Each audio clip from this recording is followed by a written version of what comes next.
Excelente, ok. Ahí vamos. Muy bien, entonces estábamos hablando sobre ciertos criterios. Les recuerdo, los criterios nos ayudan a tomar en cuenta las circunstancias con las que vamos a ir tomando decisiones. En este caso, decisiones sobre el diseño. Y hay unos criterios que superan a otros en cierta medida. Entonces uno comienza a organizarlos de tal manera que prioriza los que tienen mayor valor. Obviamente que eh, depende de la circunstancia con la cual se está diseñando, con la cual se está viviendo, pues este, de eso depende cómo es que nosotros organizamos las prioridades. Les planteaba de que en uno de los diseños donde yo estuve trabajando era una pequeña granja, pequeña relativo, pues a comparación de una monstruosidad industrial como puede ser el granjero o alguna otra empresa de avícola. Y quiero ver digamos, el diseño, aunque, digamos, o el terreno relativamente era pequeño, este, eh, tuve que diseñar, digamos, el acceso de la calle, o sea, cosas, aunque sea un diseño sencillo, pero tuve que plantear toda la organización. ¿Cuál fue la situación? Que digamos, de parte del Ministerio de Trabajo, también son parte de la evaluación del diseño y me preguntaron que dónde estaba el diseño universal. Pero ya a través de una nota, un escrito firmado y sellado por mí, ya explicaba que el terreno pues básicamente solo se iba a utilizar para los galpones, así se le conoce a ese tipo de galeras donde se tienen a las aves. Entonces básicamente eso, una oficinita, no iba a haber aceras, no iba a haber concreteado básicamente, sino que la tierra iba a haber un concepto que se le conoce como calle de balastro o el concepto se le conoce como balastro, en donde se hace básicamente una cama de grava encima de la tierra natural, y esto es para no quitar permeabilidad del terreno. eh, por conceptos tanto económicos como ambientales del sector, pues se decidió tomar digamos, ese criterio, entre otras cosas. Entonces ya con la validación, además de expresarles el tipo de trabajo que se iba a hacer, por lo menos alguien que tuviera impedimento en la movilización o en el caminar no era una persona que se pudiera agregar a este tipo de líneas de trabajo. Sí se puede agregar a alguien que posiblemente, digamos, le pudiera faltar algún brazo o algo, pero no en la movilidad, no en las piernas. El problema es por el tipo de terreno agreste. Entonces, tras esto, a pesar de que es un criterio importante en los diseños actuales, ese criterio normalmente va hacia el área urbana. Entonces, eh, y también el tipo de trabajo, tal vez no necesariamente urbana, porque puede estar en la periferia o puede estar incluso en lo rural, pero media vez se esté trabajando un edificio que sea flexible hacia esa área, entonces sí se puede, pero en este caso no, no era equivalente. Así que tras la explicación, la carta por escrito, la toma, digamos, de decisión por parte del Ministerio de Trabajo, ya se analizó y pues se pasó como validado. Entonces no hubo mayor problema. Media vez expresé por escrito, mostré los planos, incluso la línea de trabajo que se iba a hacer y todo. Aunque la línea de trabajo, eso sí lo generaron los inversores de esta pequeña granja. Este, ya con eso pues queda de lado. Entonces tú pude priorizar otros aspectos como puede ser lo medioambiental y la permeabilidad del suelo, que en este caso era más importante por el sector donde se encuentra. Bueno, continuando con ese tipo de detalles, tenemos, quiero ver, ok, no me acuerdo si esta parte la trabajamos. Yo me acuerdo que terminamos por acá, pero no estoy bien seguro. Esta parte sí, sí me acuerdo. Pero este detalle no me acuerdo bien. Entonces, bueno, igual, lo vamos a repasar. Dice el criterio de flexibilidad se refiere a la capacidad o a la cualidad de espacio para adaptarse a diferentes funciones. Ah, sí, sí, sí. Pudiendo ser subdividido para realizar diferentes funciones simultáneamente y restituirse cuando se amerita. De esta manera se obtendrá en la edificación espacios que puedan ser utilizados de forma total o parcial. A veces existe una planta libre, les explicaba sobre el diseño internacional y algunos diseños que para ciertas cosas estaban bastante bien, como las aulas, ciertas aulas de la UCA, pero como está en gradas, pues dificulta para otros tipos de acciones que se pueden realizar internamente. En la mayoría de edificios se trata de manejar tanto por el criterio de construcción como por el criterio de uso una planta libre. Es mucho más fácil de organizar y si se necesita cambiar para acciones, pues es mucho también, muchísimo más fácil. En el diseño del anteproyecto, ya que se buscará un máximo de aprovechamiento de las distintas áreas que comprenderá el edificio, ya que éstas deberán presentar mayor flexibilidad su funcionamiento. Bueno, básicamente lo que estábamos viendo. Criterios espaciales, ok, deben existir salidas de emergencia que cumplan con las dimensiones requeridas. Bla, bla. Todas las puertas de acceso principal deberán abatir hacia afuera. En espacios abiertos del edificio se podrá aislar el edificio y ser un vínculo visual de alto atractivo para su apreciación. Bueno, incluso yo creo que actualmente en asignaturas de presentación creo que no se está manejando mucho eso o se ha dejado de largo, pero digamos hay un criterio en donde se plantea que, vamos a ver por acá, vamos a abrir el SketchUp, digamos se plantea que cuando yo tengo una edificación o algún tipo de diseño y yo como observador, digamos estoy por acá, vamos a ver, no quiere abrir, ahí está, hoy sí me aseguré, entonces este soy yo queriendo observar este edificio.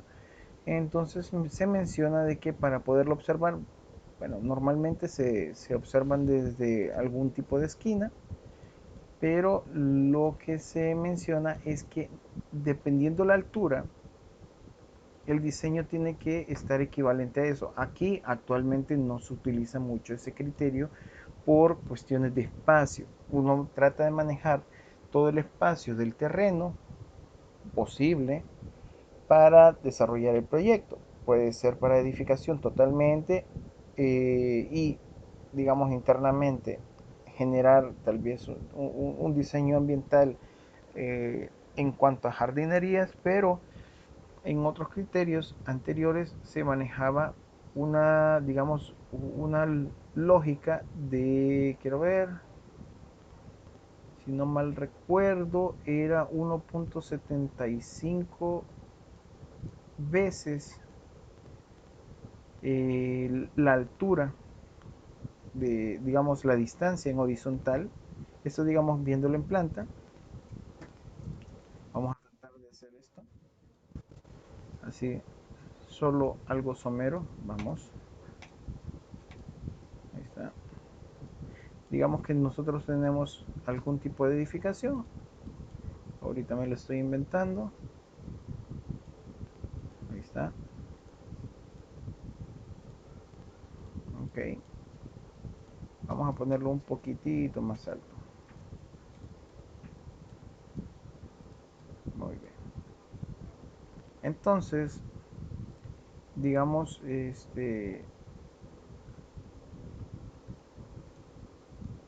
cuando nosotros queremos observar un edificio, normalmente cuando estamos bien cerca no logramos ver su totalidad, sino que necesitamos una distancia para apreciarlo. Entonces parte del diseño es generar las plazuelas frontales de la edificación para que se pueda comenzar a aprovechar la visualización del edificio antes de acceder a él. Entonces, ¿por qué pasa lo que ustedes están observando? Básicamente solo se miran esta pequeña parte de la edificación, y si uno quiere ver para arriba tiene que voltear, digamos, la cabeza y ya, y tiene que mirar para arriba para que se logre observar. Entonces, se maneja, digamos, consideraciones como la de 1.75 veces la distancia que se tiene. Entonces, claro, actualmente no se puede por el hecho de que primero los edificios son actualmente mucho más altos y se considera la apreciación a la distancia. Pero digamos, esos pequeños conceptos eh, tienden a ser muy interesantes, volverlos a visualizar para tomarlos en cuenta cuando se puede. Quiero ver, ok, dice: el sistema constructivo a tomarse en cuenta para la propuesta de las cubiertas a utilizar en los pasillos deberá ser, en lo posible, ser compatible con el sistema constructivo a proponer en la nueva edificación. Muy bien, nosotros tenemos que conocer los sistemas constructivos. Dependiendo el proyecto, así va a ser la necesidad. Normalmente todo lo pensamos solamente en volúmenes, o sea, algo que se vea visualmente bien, pero se nos olvida el sistema constructivo. No todo, digamos, conviene hacerlo de concreto, no todo conviene hacerlo de bloque de concreto o de ladrillo o mampostería, sistema, digamos, sistema mixto, o digamos, a puro enchapado o algún tipo de otras circunstancias, porque también afecta otro tipo de circunstancias como puede ser lo sísmico.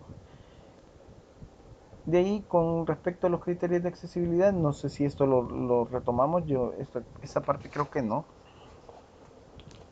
Ok, pero hablamos de que cuando nosotros vamos a considerar el diseño de la edificación o del proyecto, tenemos que conceptualizar la accesibilidad. Parte de la conceptualización es que el acceso vehicular se realizará por la vía que facilite la llegada al sitio y poder acceder al terreno. Algo que parece, digamos, lógico, pero digamos, digamos, algo que es de sentido común, pero siempre es bueno, a pesar de todo, retomar ese tipo de conceptualizaciones porque, bueno, a veces se les olvida, digamos, desarrollan un proyecto muy, muy, muy bonito en un terreno. Voy a inventarme el terreno por acá, digamos, ok. Y digamos que desarrollan el proyecto y dejan todo fantástico. Y digamos que el acceso va a ser justamente acá, el acceso al edificio, pero el acceso de la calle va a ser justamente en este costado. Entonces todo el diseño que se hizo, lo único que hacen la gente tras ver, digamos, que han fallado, es girarlo, pero ya no es lo mismo. Se tiene que saber cómo organizarse desde el inicio y tomar en cuenta ese tipo de accesibilidades como la que estuvimos hablando en las últimas clases del terreno de la universidad. Quiero ver, también el acceso peatonal deberá ser visible, el que estará ubicado en el sector sur del, bueno, en el sector del terreno y considerando como acceso principal.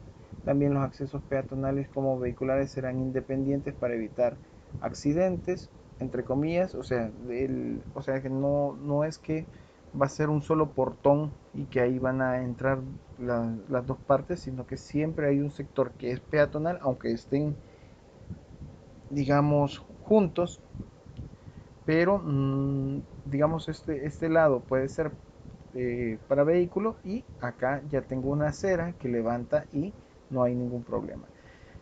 Yo ya tengo un par de días que no estoy yendo a Multiplaza, pero cuando, digamos, uno se estacionaba en ese subterráneo que tiene, una de las cosas que siempre, siempre, siempre critiqué fue esa falta de diseño peatonal en todo el estacionamiento. en lo personal es una de las peores faltas o de las cosas más horribles que yo he visto. No sé, siento aquel vacío de lo peatonal en el estacionamiento de Multiplaza, justamente por eso. Puede alguien decirme, tal vez, así, algún criterio, que por qué se tomó en cuenta hacerlo así, por, no sé, tantas cosas. Pero fue golpeante cuando yo llegué por primera vez a conocer el centro comercial, nuevecito, estrenándolo, animando a la gente a que lo visiten, etcétera.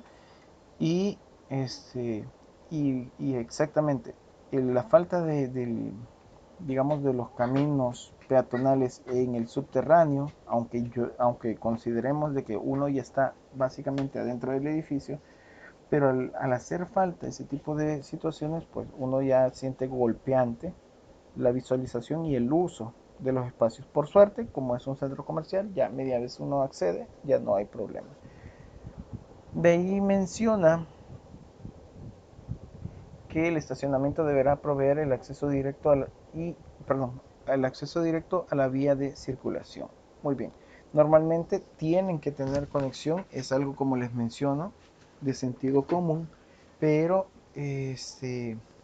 pudiera cambiar el hecho dependiendo las circunstancias que lo piden. Hay proyectos donde se solicita de que el usuario pues sea un transeúnte y dejan un área lo suficientemente alejada del propio proyecto, eh, al estacionamiento. Entonces el estacionamiento viene a ser algo muy independiente.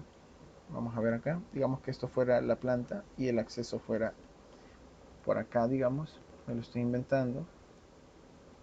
Entonces, a veces dejan el área de parqueo por otro sector, puede ser parte del mismo terreno, pero lo terminan dejando un poquito más lejos, digamos.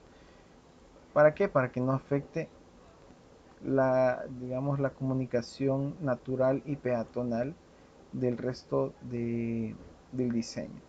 Pero Pero si no es eso, digamos, lo que se está trabajando, normalmente el parqueo tiene que dar una conectividad directa con la edificación o con el proyecto.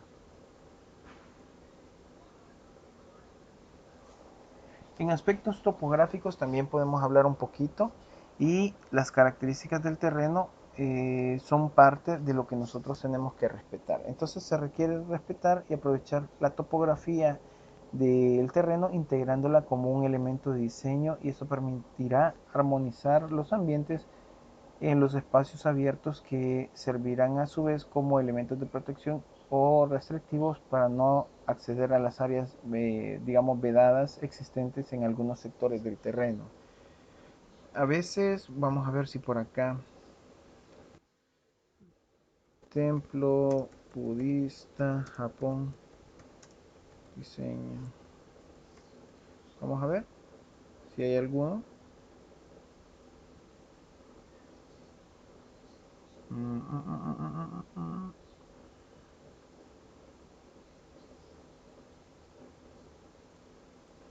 En montaña. Vamos a ver. Ahorita no recuerdo el nombre de un templo. Bueno, son dos templos budistas, uno en Corea y me gustó mucho, pero no recuerdo. Como son nombres así en japonés, y el otro en coreano, es un poco difícil. Pero la diagramación del diseño, digamos, vamos a ver, no veo nada.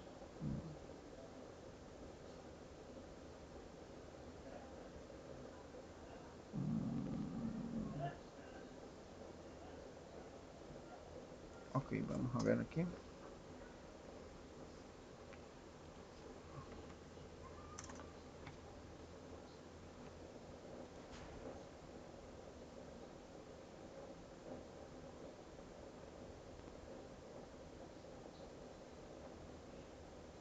Bueno, esto no es lo mismo, pero puede ayudar.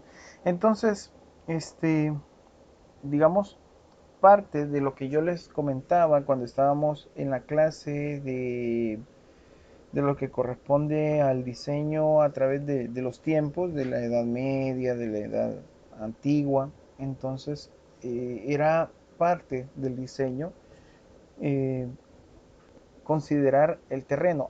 Actualmente, el terreno en cuanto a su topografía, actualmente, por las máquinas y todo, pues a veces solo le meten el tractor y ya estuvo. Y pueden aplanar todo esto, pero esto causa cierto tipo de problemas por las pendientes y todo. O digamos los acantilados que se hacen cuando se cortan los terrenos y no se trabaja de una manera un poquito más, más respetuosa de la topografía. ¿Qué es lo que pasa con eso? Pues cuando nosotros respetamos la topografía o tratamos de trabajar con ella, es un poquito, digamos, constructivamente es un poquito más difícil realizar ese tipo de trabajos, pero el resultado de las edificaciones o del conjunto es mucho mejor por la integración de este detalle. La situación es que nosotros al respetar esto o al considerar esto, vamos a saber también hacia qué lado nos pueden ir funcionando los drenajes u otras consideraciones que podemos ir tomando en cuenta a la hora de diseñar. Acuérdense que todas las acciones que tenemos que utilizar para el diseño es algo que van en retroalimentación y se van complementando unas cosas con otras. Dígame, Valeria, comentario.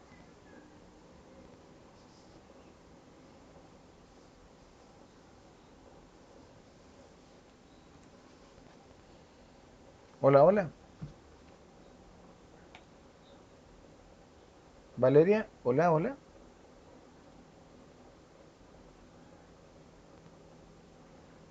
Yo no sé si tiene activado, desactivado el micrófono o fue accidental que levantó la mano.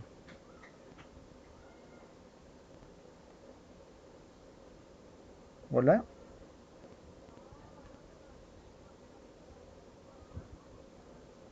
Bueno, no sé. ¿Comentarios? ¿Algún tipo de observación?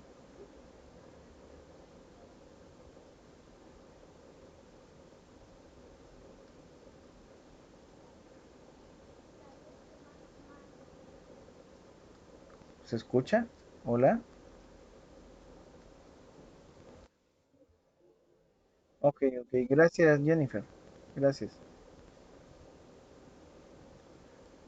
¿Alguien con algún comentario? Pregunto.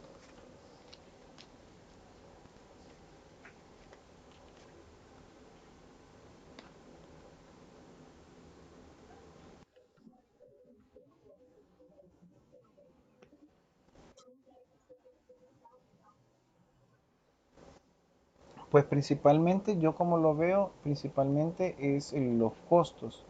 Cuando se trabaja, digamos, en pendientes, es por eso que, bueno, ya voy a comentar sobre ciertos terrenos. eh, Llevar los materiales o trabajar con ellos, generar los taludes, generar los muros de contención, etcétera, son parte de un exceso que se puede, que alguien pudiera considerarlo como eh, económicamente más caro, digamos. Entonces, por ese lado es tal vez lo que yo considero como desventaja.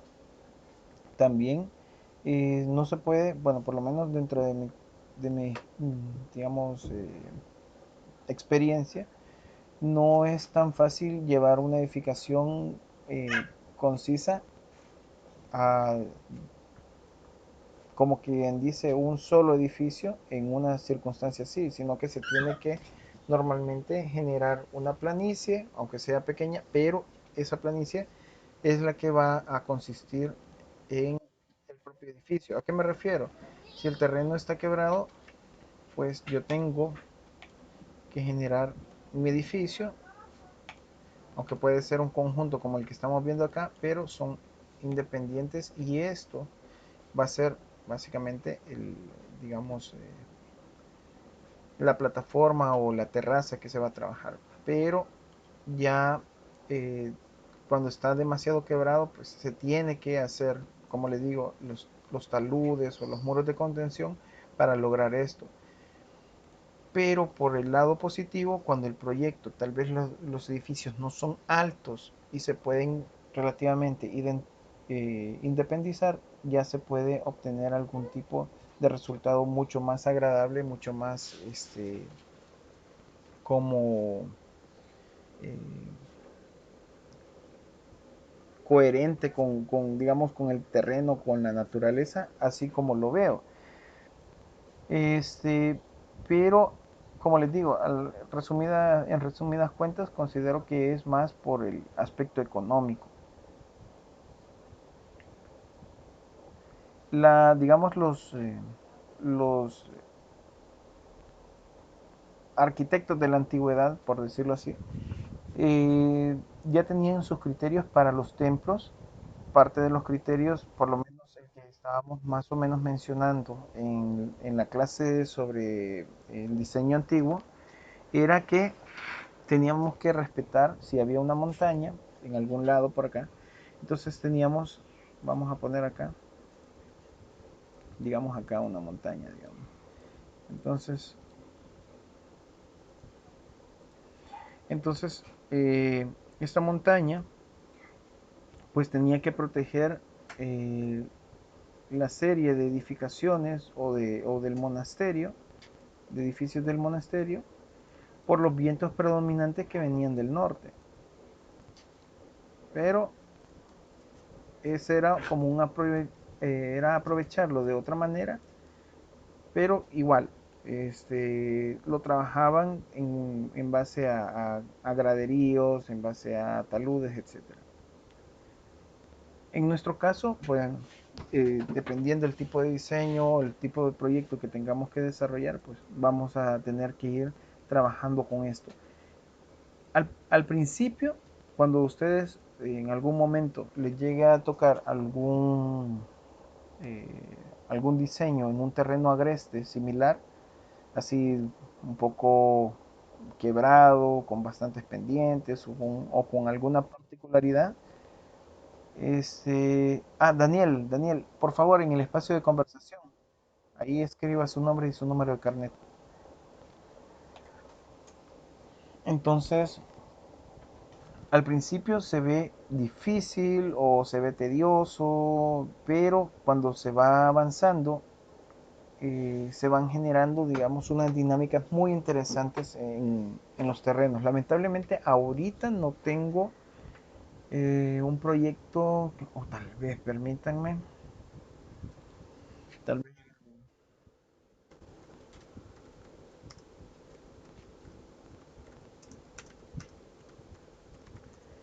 vamos a ver,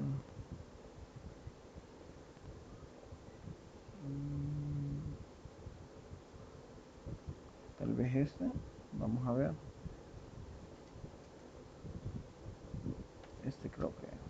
creo que este es, vamos a ver si, aunque el terreno no era tan quebrado, pero estuvimos trabajando para distribuirlo. Básicamente la planta eh, de- del,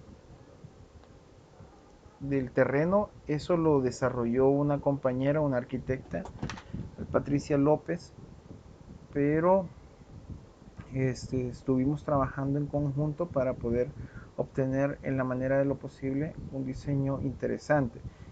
Vamos a ver si carga. Vamos a ver.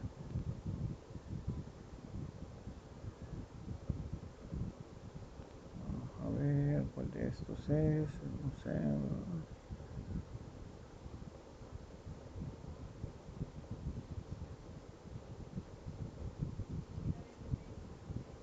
Este es.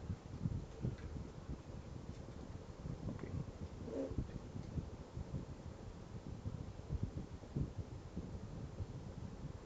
Vamos a. Ok. Aquí está. Un poquito.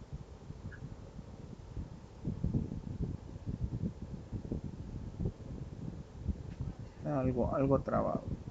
Vamos a ver. Ahí está. Medio lo logro. Ahí está.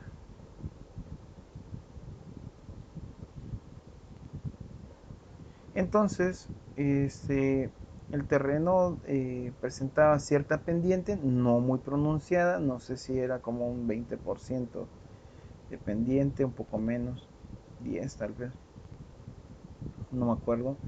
Y esta parte, si no estoy equivocado, era mucho más alto, este sector, el sector de la izquierda era mucho más alto y así fuimos distribuyendo los edificios en un conjunto para generar esta dinámica de visitas de un punto a otro, porque esto iba a ser como un tipo plaza y mercado a la vez, mercado de artesanía. Entonces habíamos distribuido esto y fue interesante la dinámica. Este punto creo que fue el más bajito, digamos, eh, con el que trabajamos, pero eh, ya por lo menos el planteamiento fue interesante. Fue bonito utilizar esos criterios. No sé si hay un corte. Yo creo que no llegamos a ponerlo, creo. Solo las edificaciones puntuales solo, y los niveles de piso terminado, creo que es solamente eso, creo. Un corte, creo. Me acuerdo que hice un corte, pero no me acuerdo dónde está.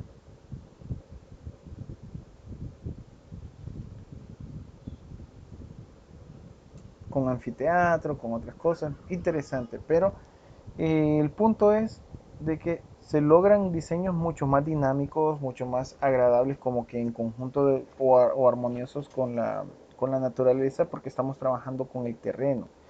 Pero es de dedicarle como un poquito más de tiempo a pensar la dinámica, a pensar cómo se va a distribuir, porque, porque eso repercute en más gastos económicos a la hora de construirlo, si es que se pretende construir, o digamos en la pensada de cómo intervenirlo cuando es un proyecto universitario y se pretende plantear cómo va a ser la solución. Entonces, también hablamos de áreas verdes que se tienen que considerar. Serán elementos de enlace entre las diferentes zonas y a la vez funcionarán como elementos de separación entre cada una de las áreas y de acuerdo al uso estimado. Eso es otra parte que, si bien va dirigido hacia una zona verde, hacia un área, digamos, de vegetales, digamos, de plantas,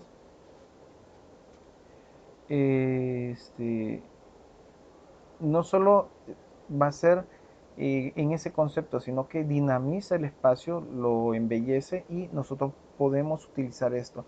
Muchos de los diseños actuales urbanos o residenciales ocupan mucho la dinámica de las zonas verdes y obviamente que es bien visto, incluso hay ciertas, eh, digamos, empresas que logran generar un diseño muy viable y eso puede aumentar el precio a los terrenos o a los proyectos. Entonces las diferentes áreas estarán conectadas por sendas, plazas, dentro de estas se ubicarán rampas, etcétera. Nosotros podemos utilizar todos estos espacios, la topografía, el terreno, para aprovecharlos a favor de nuestro proyecto. Con respecto a aspectos ambientales, se aprovechará al máximo el uso de la iluminación y la ventilación natural, considerando la posición, bueno, la posición del proyecto en el terreno para aprovechar dichas condiciones naturales. Nosotros, bueno, parte del desarrollo que tuvimos con el programa arquitectónico era también básicamente al final considerar si iban a ser espacios que iban a requerir iluminación o ventilación, ya sea natural o artificial, para el desarrollo de ellas mismas. Hay ciertos espacios, como puede ser digamos, un teatro interno de algún tipo de proyecto, que ahí relativamente casi de manera obligatoria tanto la luz como la ventilación son artificiales. ¿Por qué? Porque las consideraciones de lo que se requiere, pues así lo ameritan. Pero la mayoría de los casos, por lo menos en nuestro país, sí se busca una ventilación y una iluminación natural. ¿Por qué? Por costos y también por el beneficio este, de salud que tiene el hecho de utilizar la ventilación y la iluminación natural. Al considerar las características del terreno en donde se proyecta la ubicación del edificio, se deberá tomar en cuenta, en primer lugar, destinar un área de protección ecológica que sirva como anillo de amortiguamiento desarrollando el diseño del edificio. Es como, digamos, parte intrínseca, siempre nosotros tenemos que considerar eso. En algunos casos es un poquito más exigente las normas, como puede ser para sectores de lotificación o de urbanización, sí, ya nos exige un poquito más de manera legal que nosotros tenemos que considerar esas zonas verdes o esa dinámica de zonas verdes con respecto al resto de edificaciones. No solamente vamos a construir casas, sino que tenemos que dedicarle un espacio de área verde. Se debe determinar el sector más vulnerable o propicio, digamos, más vulnerable o propicio a inundaciones para considerar una protección estructural de acercamiento y mitigación debido al comportamiento de las estaciones lluviosas y su comportamiento en épocas copiosas. Cuando nosotros estamos diseñando, también depende la magnitud del proyecto y hacia qué va dirigido. Si estamos haciendo una edificación sola o una urbanización, nosotros estamos teniendo que considerar este tipo de aspectos. En el análisis de sitio nosotros vemos vientos predominantes, pero también les mencioné de tomar en cuenta lo del clima. En el caso del ejercicio que les mostré por acá, vamos a ver. No, fue en este creo que fue. Por acá, en este siguiente. Entonces, su compañero planteó sobre la información de las zonas climáticas y mencionó más o menos ciertas nociones con respecto a lo que puede estar pasando acá. Entonces, quiero ver, habla sobre temperaturas. Quiero ver. Yo me acuerdo que decía sobre las lluvias o fue en otro documento. Yo creo que en otro documento.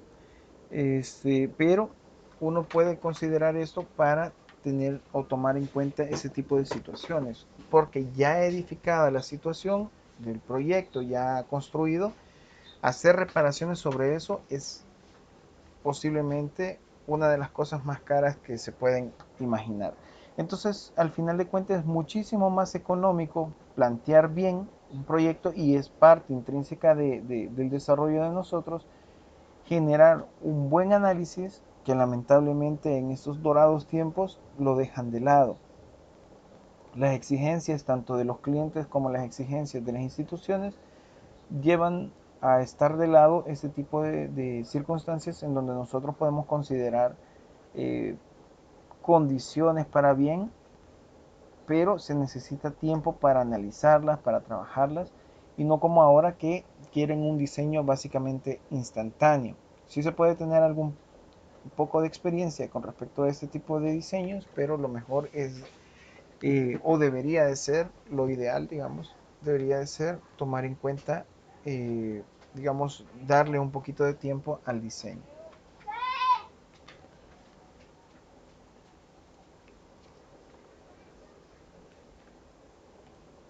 Vamos.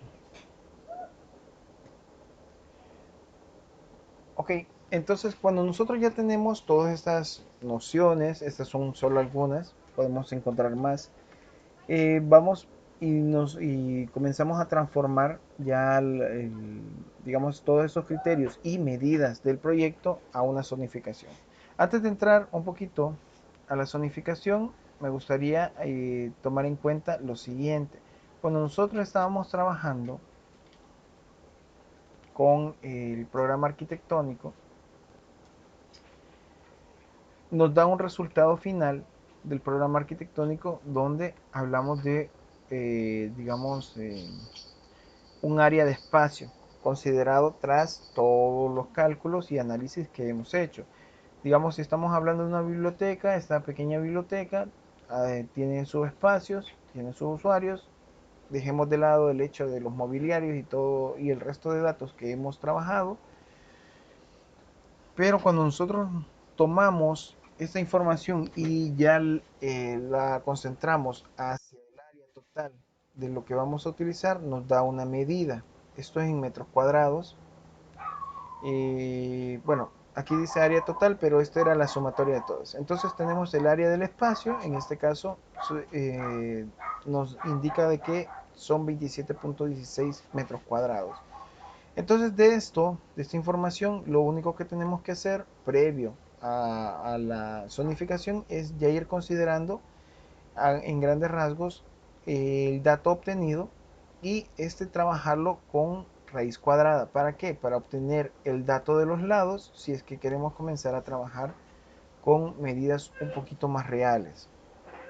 Vamos a poner este pequeño ejemplo donde nosotros tenemos 27.16 metros cuadrados. Entonces lo sometemos a la raíz cuadrada y nos sale, digamos, una distancia o unas medidas para considerar este espacio de 5.21 si fuera un espacio totalmente cuadrado. Entonces este dato de 5.21 es la medida de los dos lados del espacio con el cual podemos trabajar. De esta manera, el espacio a trabajar 5.21 por 5.21 me va a dar un resultado de 27.16 metros cuadrados, que fue lo que yo consideré o lo que yo encontré de dato tras haber hecho el trabajo del análisis de sitio, perdón, el trabajo del programa arquitectónico. Estos datos pueden irse modificando como el hecho de que podemos considerar 4, digamos 4 metros por un lado y por el otro va a ser 6.81 para que me dé 27.26 siempre. O por un lado, digamos, en vez de hacerlo cuadrado de 5.21, puede ser un lado o un costado de 3.50 metros y digamos hacemos longitudinalmente el otro extremo de 7.79 y siempre obtenemos 27.26 metros cuadrados.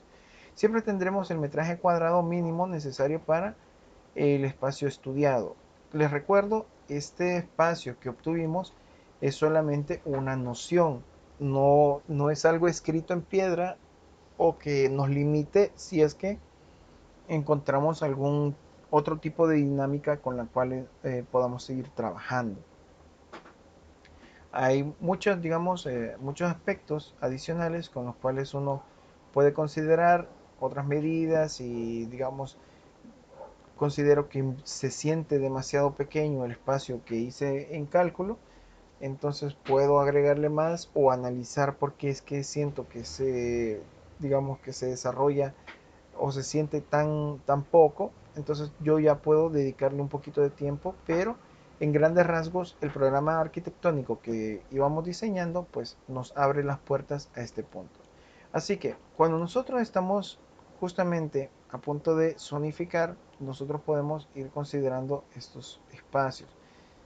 Si estábamos hablando, vamos a ver por acá, vamos a ver, no, yo creo que no lo tengo. No, creo que no lo tengo. Vamos a ver por acá.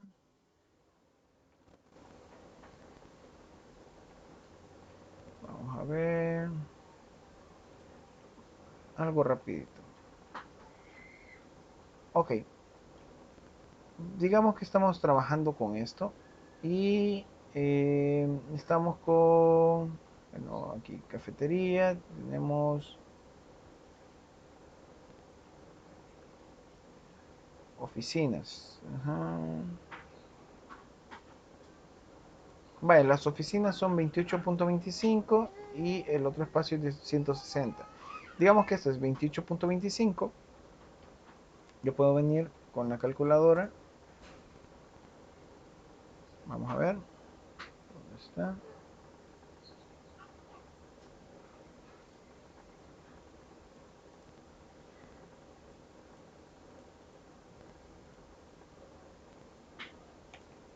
Ahí está. Entonces me da una medida de 5,31.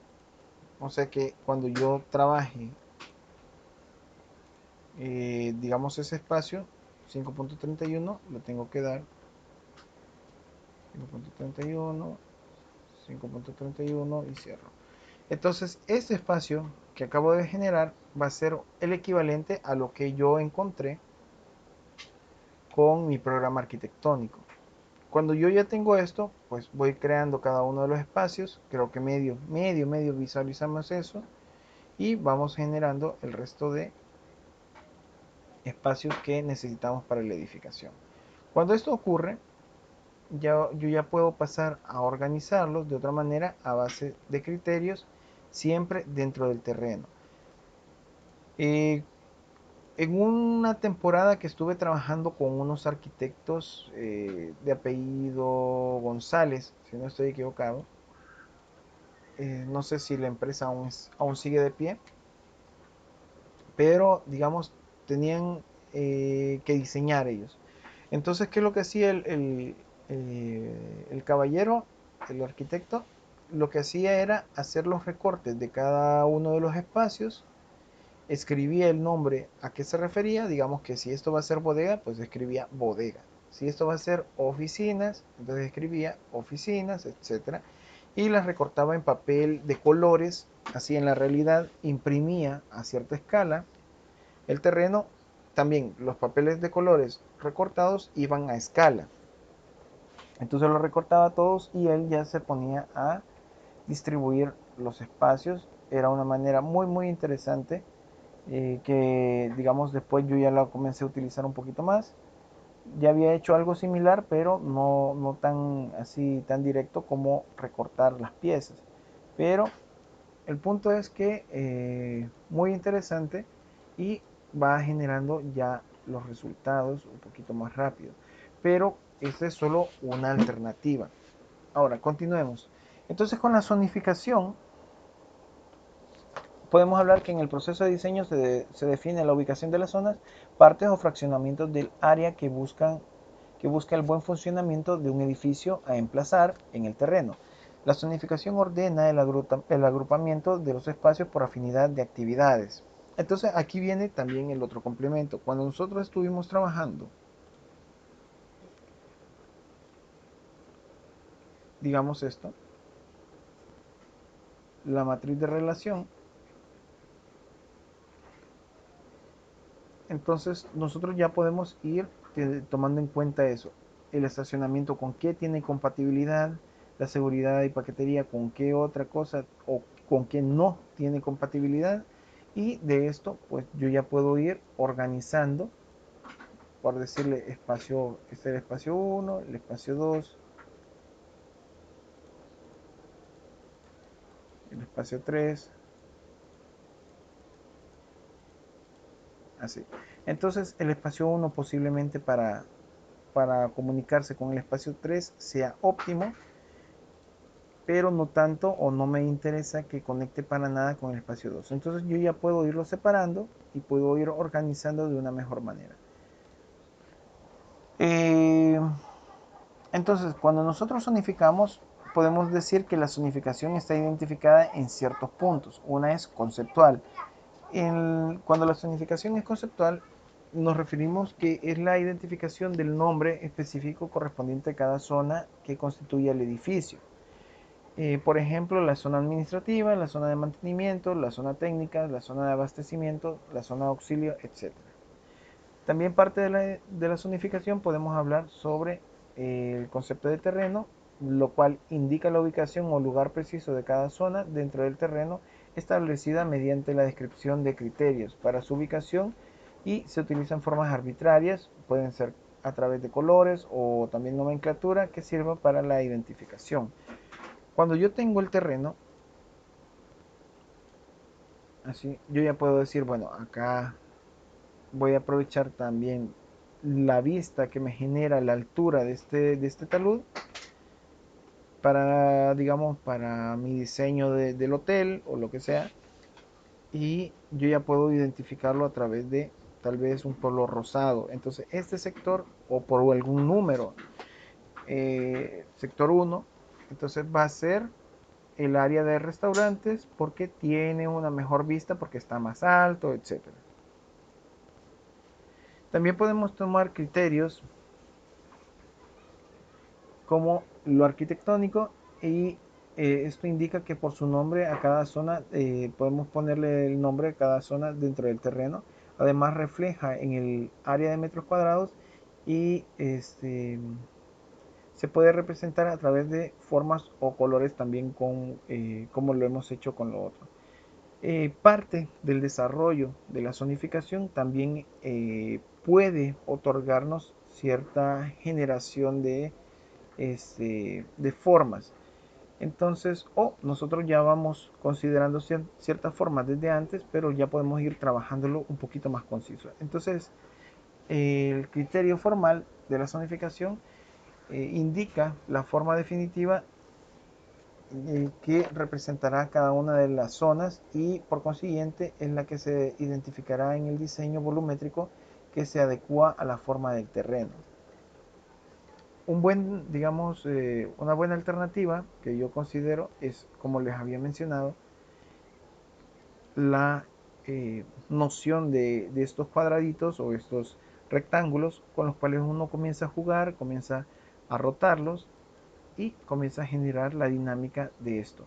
Cuando uno está trabajando con este tipo de dinámicas, con este tipo de desarrollo, pues va encontrando varias alternativas o varias opciones que uno puede irlas escribiendo o puede ir tomando algún tipo de notas. Bueno, actualmente hasta fotografías y no hay ningún problema para ir desarrollando el proyecto. Bueno, una pausa hasta aquí. Comentarios, observaciones.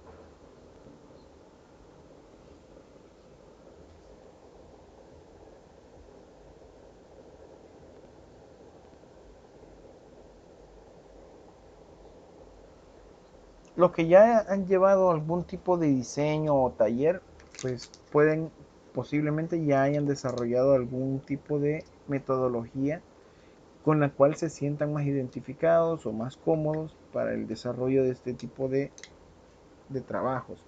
Pero esta es una alternativa que ustedes pueden ir tomando en cuenta para... Ok, dice José Edgardo, sí, estamos hablando de zonificaciones.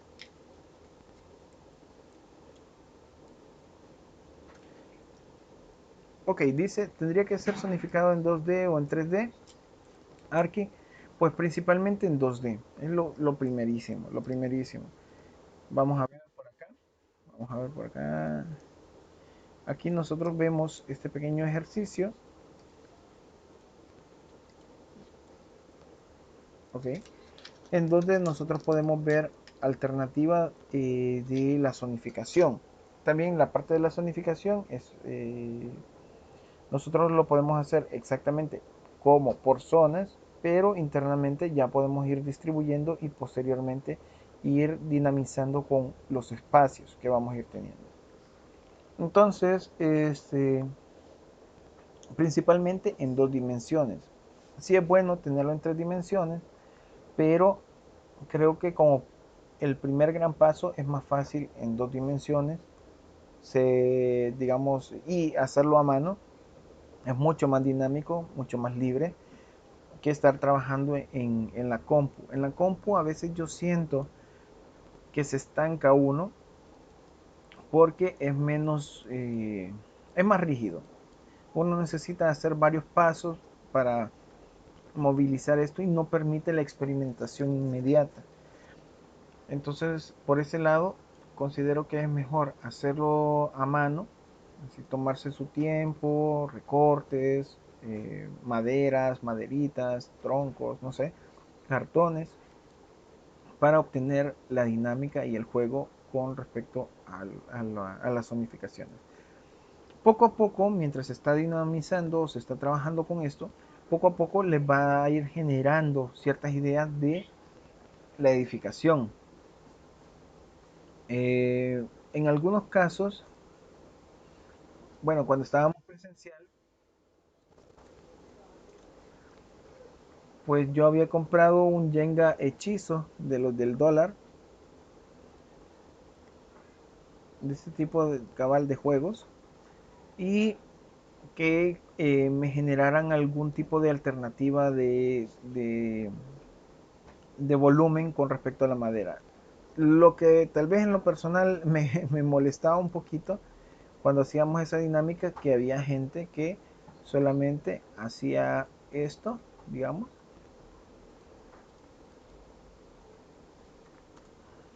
Vamos a ver si... Vamos,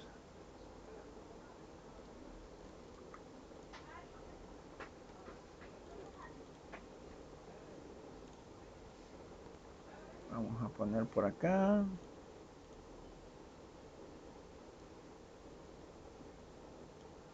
Permítanme. Ahí está. Entonces me molestaba un poquito el hecho de que no o se encajonaran y hacían algo similar a esto. Entonces es un poco como básico, como no quiero hacer nada o algo similar. Y no se permiten a sí mismos experimentar con respecto a este tipo de situaciones de diseño. Y no, la cuestión es más bien apilarlos de alguna manera que me generen, como quien dice, en microescala, edificaciones o distribuciones volumétricas interesantes, que no es esto no, esto es, esto no es aceptable, y comenzar a experimentar y a dilucidar si hay alguna forma que me llame la atención. Yo puedo ir complementando o retroalimentando con respecto a algunas imágenes, fotografías, alternativas que posiblemente he visto en otros proyectos de compañeros, otros proyectos en la universidad o en internet, y que me pueden llamar la atención, pero ya vamos con, digamos, con un dinamismo bastante propio para el desarrollo de este tipo de ejercicios. Posteriormente de tener algo un poquito más claro, ya podemos pasar al 3D, pero mientras aún se está eh, debatiendo mentalmente cuál va a ser el resultado, pues lo mejor, por lo menos a mi parecer, lo mejor es trabajarlo eh, así a mano, aparte y en dos dimensiones. ¿Comentarios hasta acá? ¿Observaciones? Buenas noches, Jonathan. Un gusto.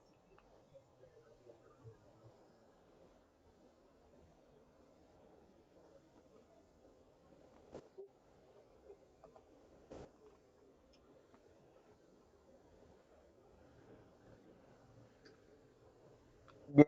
Ujú.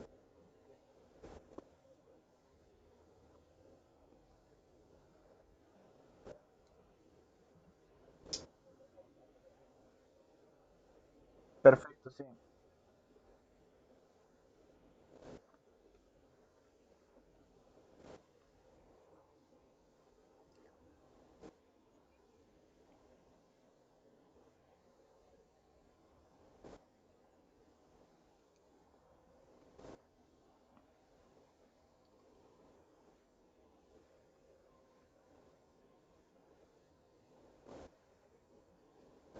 Excelente.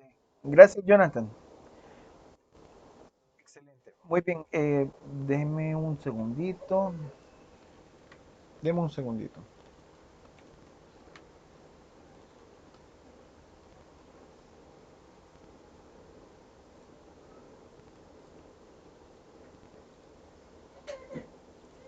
Vamos a ver, Jonathan Cornejo, es usted, ¿verdad? Ok, gracias. Muy bien.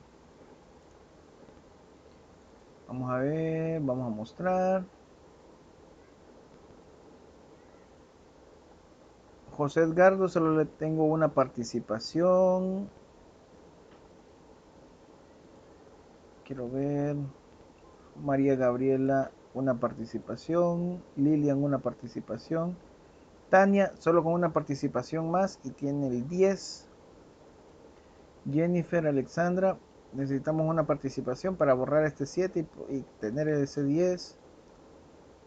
Jonathan ya tiene el 10 y Dixie necesita una participación más.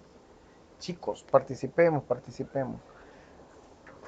Pues sí, entonces, como les decía, hay dinámicas que ustedes o que ya algunos de sus compañeros que están en años más adelante ya han experimentado y posiblemente ellos sientan que un aspecto es más fácil que otro. Pero, eh, pero siempre es bueno eh, tomar en cuenta este tipo de ejercicios que son bastante básicos y para los que nunca han experimentado una etapa de diseño, pues es una alternativa para que vayan trabajando en ello. Este trabajo, en pocas palabras, pues les va a quedar ya casi que comiencen a diseñar. Necesito para la siguiente clase ya una alternativa, zonificación, alternativa de distribución para el diseño, para que lo veamos y en la siguiente clase solo vemos, ya al final de la clase vemos alguna observación o cosas así, para que me presenten los planitos básicos del diseño del restaurante chiquito para la entrega final el 1 de diciembre, para que vayan teniéndolo en cuenta. Como les digo, parte de la dinámica que pueden ustedes comenzar a utilizar es, bueno, en el dólar existen como jueguitos de madera así, súper económicos, como de $2, 3, lo mucho, y pueden comenzar a hacer esa dinámica para experimentar, ver algún tipo de volumetría que les llame la atención. A veces, por lo menos yo, a veces observo piezas de auto o lo que sea y voy girando o le voy rotando y algún segmento de la pieza me llama la atención y parte, digamos, de ese segmento que no sea como tan obvio que es parte de una pieza de un auto, busco agregarla a la edificación. Pero normalmente yo trabajo mucho con volumetría en forma de paralelepípedo, o sea, como cuadradita. Siento que es muy limpia, bien minimalista la dinámica. Obviamente que depende de lo que me soliciten, porque si alguien me solicita un diseño neocolonial o alguna cosa así, pues tengo que someterme a ese tipo de criterio. Pero, pero si en este caso tenemos cierta libertad, pues solamente les comento de que, digamos, uno puede ir trabajando con ese estilo.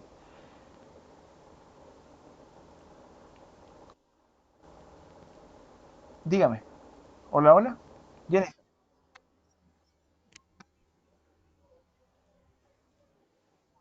sí, ya casi.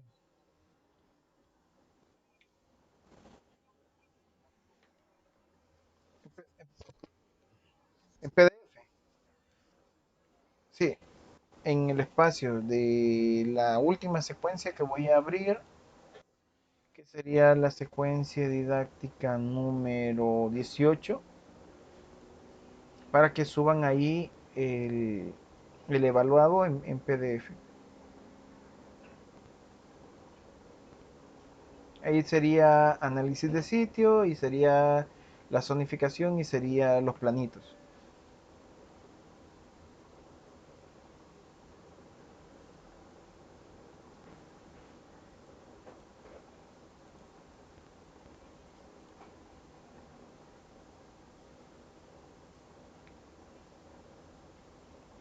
Muy bien, ya casi terminamos. Entonces, quiero ver... ¿Dónde me quedé? Muy bien, en la zonificación podemos hablar que en el proceso de diseño define la ubicación de las zonas, las partes, el fraccionamiento de las áreas que busca el buen funcionamiento del edificio a emplazar en el terreno. Y la zonificación ordena el agrupamiento de los espacios por afinidad de actividades. La zonificación está identificada en zonificación conceptual, en la de terreno, en la arquitectónica, en la formal, como lo hemos visto. Ahí está. Entonces pueden haber variables con los criterios para zonificar, que pueden ser la accesibilidad, puede ser la topografía, el aspecto ambiental, los criterios de relaciones de las zonas, entre otras cosas. Nosotros no podemos considerar, posiblemente voy a poner este ejemplo, nosotros no podemos considerar solo porque sí, ubicar un espacio. ¿Por qué? Porque puede que fallemos, puede que desaprovechemos algún elemento que sea mucho más viable hacia otro tipo de circunstancias. Por decirles, podemos desaprovechar una hermosa vista para el diseño y para, digamos, utilizarla a favor de nuestro proyecto si solamente ponemos una bodega ahí. A veces ocurre en la realidad y la realidad a veces supera la ficción y se arruinan grandes proyectos que o se tienen que demoler y se tiene que reinvertir algún dinero por una mala decisión. Pero nosotros por eso necesitamos conocer bien el sector, conocer bien los criterios, tomar en cuenta generar las prioridades para proyectar lo mejor posible el emplazamiento y la distribución de este emplazamiento para cada proyecto que nos toque diseñar. Así que bueno, es, cuando nosotros vamos trabajando no solamente sale una alternativa, sino que normalmente salen así dos, tres alternativas para ir llegando a la etapa final. Para este caso yo solo voy a solicitar dos, una alternativa tal vez experimental y una definitiva.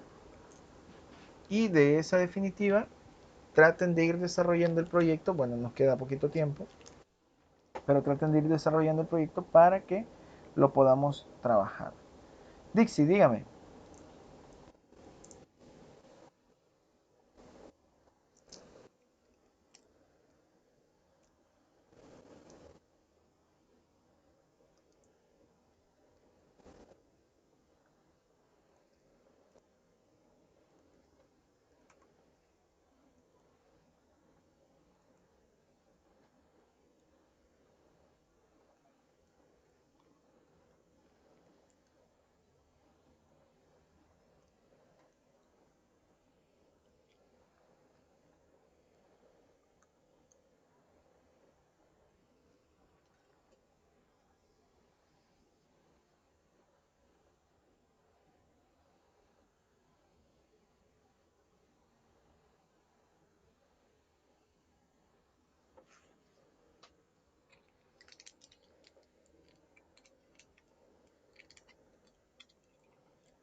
Muchas gracias, Dixie. Sí, estoy de acuerdo. Bien pudiera poner alguna alternativa, aunque el espacio no sé si lo permite, para hacer una alternativa de un espacio de desaceleración. pero es una buena alternativa, me parece interesante. José Edgardo, coménteme.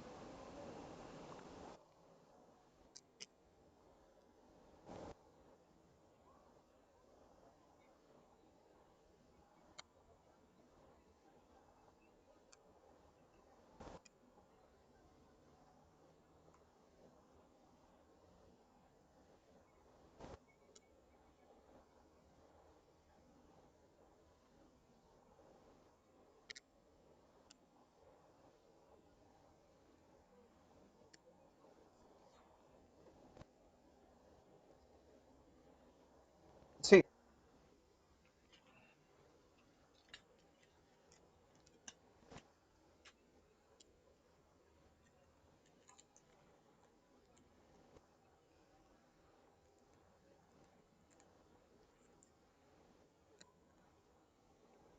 sí, es algo bastante como amplio, pero a partir de eso, pues ustedes ya pueden ir concentrándose para ir diseñando. Yo lo único que solicito es que no me vayan a hacer, digamos, la elevación, digamos, vamos a poner por acá una elevación, porque ya ha pasado algo similar en años anteriores. Entonces solamente le ponen así, ponen ventana aquí, ventana acá y ponen la puerta. Y eso es el diseño de la... Entonces yo para ver bodegas pues no estoy, este, no estoy interesado. A mí me interesa de que ustedes ya hagan algún tipo de diseño, el juego.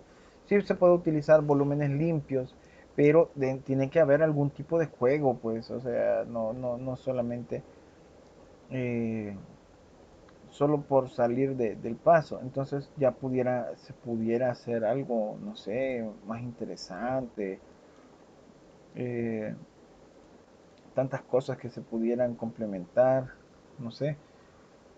Pero bueno, en el proceso se van a ir dando cuenta si algo puede mejorarse, si algo se les había salido del control de las consideraciones, etcétera, eh, para que posiblemente lo vayan trabajando en lo que va de estos días. Ya el día, bueno, sería la próxima clase, ya en la próxima clase podemos ver un, eh, digamos, un avance. Yo esperaría que todos lo entreguen o todos los grupos lo entreguen para hacer el avance y ya le den rienda suelta para el diseño, que bueno, más bien a los planos. Y con eso pues terminaríamos.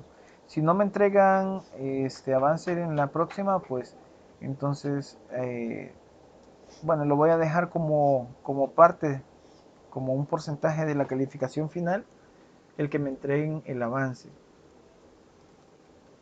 para que no me salten esta parte, sino que quiero ver cómo lo van desarrollando. ¿Comentarios hasta acá?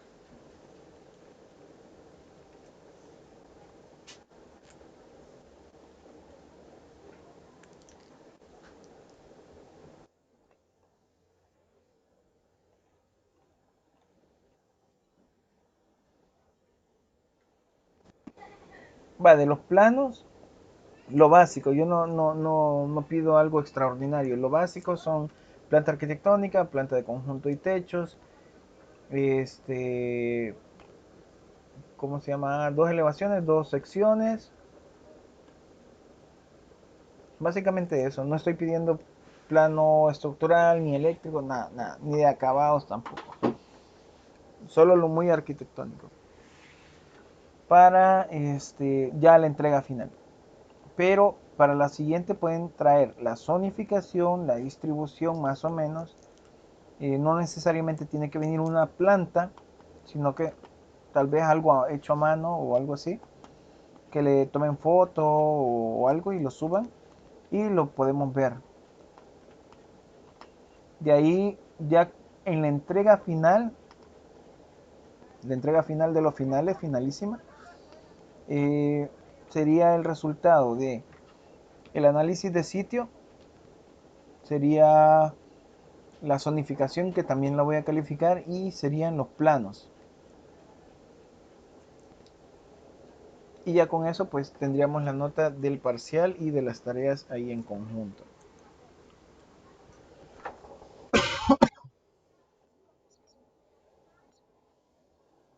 Ajá, análisis de sitio como quien dice un paquete, la zonificación segundo paquete y el tercer paquete y último serían los planos. Obviamente que los planos tienen un poquito más de peso por la cantidad de trabajo que se tiene que hacer. Bueno chicos, entonces eh, hasta acá llegaríamos con lo de la clase. Dice Tania, pero podríamos enviarle en estos días. Claro que sí, no, no hay ningún problema.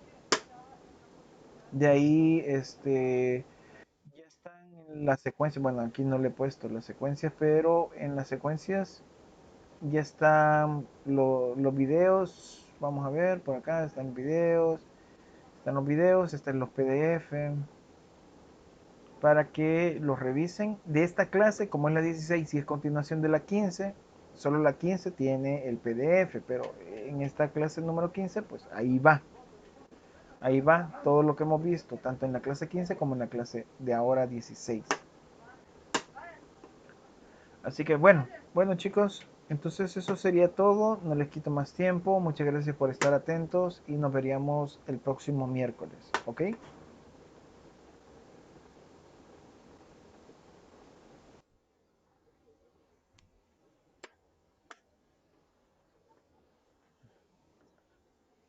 Vaya, vaya, está bien. Ok, dígame. Para todos los demás están despachados, no hay ningún problema. Bendiciones, cuídense.